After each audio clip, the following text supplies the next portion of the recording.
नमस्कार मित्रों, आज આપણે ધોરણ 9 વિષય હિન્દી ચેપ્ટર નંબર पहलू आराधना। प्रश्न पहलो, निम्नलिखित प्रश्नों के उत्तर एक एक वाक्य में लिखिए। पहलू, कवि नित्य कैसी आराधना चाहते हैं? जवाब, कवि नित्य ऐसी आराधना चाहते हैं जिसमें सत्य, सुंदर और मांगल्य की भावना हो। बीजू, कवि कैसी मनोकामना चाहते हैं? जवाब, दुखी लोग दुखों से मुक्त हो ऐसी मनोकामना कवि चाहते हैं। त्रीजू, कवि दुर्बलों के रक्षणार्थ किसकी साधना चाहते हैं? जवाब, कवि दुर्बलों के साथ रक्षणार्थ पौरुष की साधना चाहते हैं। चौथू, कवि किसकी अभ्यर्थना करते हैं? जवाब, कवि सबके जीवन में नया प्रकाश आने की अभ्यर्थना करते हैं। पांचवू, कवि कैसी बंधुता की कामना करते हैं? जवाब, कवि ऐसी बंधुता की कामना करते हैं जिसमें सब स्वतंत्र होकर भी भाईचारे की भावना से जुड़े हो। प्रश्न 2, निम्नलिखित प्रश्नों के उत्तर 5 वाक्य में लिखिए। पहलू, कवि कैसे मांगल्य की आराधना करते हैं? जवाब, मांगल्य अर्थात सबका कल्याण। कवि चाहते हैं कि सब लोग सत्य के मार्ग पर चले, सबके मन में सुंदर विचार आए और सब एक दूसरे के कल्याण की बात सोचे। इस तरह कवि सबके कल्याण की कामना करते हुए मांगल्य की आराधना करते हैं। बीजू, कवि के अनुसार किसके दुख दूर होने चाहिए? जवाब, कवि के अनुसार लोगों के जीवन में तरह तरह के दुख है। इन दुखों से छुटकारा पाने का उन्हें कोई मार्ग नहीं सूझता। उन्हें दूसरों की सहानुभूति भी नहीं मिलती। वे स्वयं अपने दुखों से मुक्त नहीं हो सकते। ऐसे उपेक्षित और असहाय लोगों के दुख दूर होने चाहिए। त्रीजू, कवि की क्या अभ्यर्थना है? जवाब, कवि चाहते हैं कि मनुष्य के जीवन में नया प्रकाश आए, वह नए चेतना का अनुभव करे, उसके हृदय में सुंदर और नए विचार हो, उसकी सभी आशाएं पूरी हो, वह मनुष्यता की पूजा करे, सब लोग धीरे धीरे धीरवीर बने। चौथू, कवि भेदों को नाश करने की बात क्यों करते हैं? जवाब, संसार में विज्ञान ने बहुत उन्नति कर ली है, फिर भी दुनिया में ऊंच नीच, जाति पाति, अमीर गरीब आदि कई भेद है। इन भेदभाव के कारण मानव समाज में ईर्ष्या, द्वेष और संघर्ष है।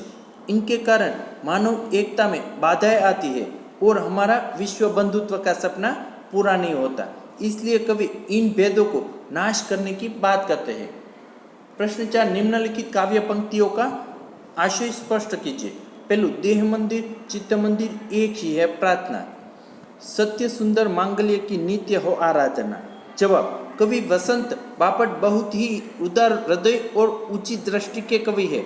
उनके चित्त और देह की बस एक ही प्रार्थना है कि लोग अच्छे कर्म करें, सत्य के मार्ग पर चले, उनके हृदय में शुभ और सुंदर भावनाएं हो, लोग स्वार्थ त्याग कर सबके हित की बात करें। चौथू, भेद सभी अस्त होवे, बेर और वासना, मानवों की एकता की पूर्ण हो कल्पना, मुक्त हम चाहे एक ही बंधुता की कल्पना। जवाब, आज संसार में वर्ण भेद, जाति भेद, रंग भेद आदि कई भेद बने हुए हैं। ईर्ष्या द्वेष के कारण उच्च नीच का अंतर बना है, इसलिए मानव जाति में एकता नहीं है। संसार में अशांति और संघर्ष का कारण ये तरह तरह के भेद ही है। जब तक इन भेदों का नाश नहीं होता तब तक मनुष्य जाति एक नहीं होती। प्रश्न 5, काव्य पंक्तियों को पूर्ण कीजिए। पहले, देह मंदिर चित्त मंदिर एक ही है पौरुष की साधना।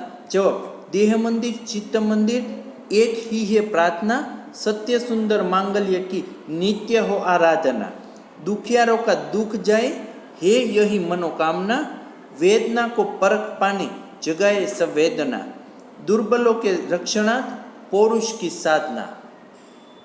बीजू, जीवन में नव तेज बंधुता की कामना।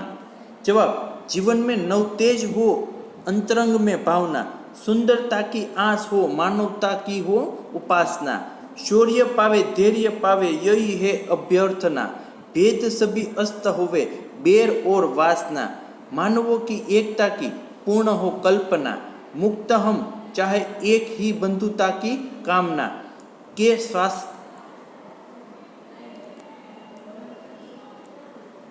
निम्नलिखित शब्दों के विरोधी शब्द लिखिए। पहलू मानव तो एनो जवाब आवशे दानव, सत्य तो असत्य, मंगल तो अमंगल, दुख तो सुख, दुर्लभ तो सबल, जीवनનું મૃત્યુ, સાતમું સુંદરનું અસુંદર, અસ્તનું ઉદય, મુક્તનું બત અને એકનું અનેક અને રક્ષકનું ભક્ષક.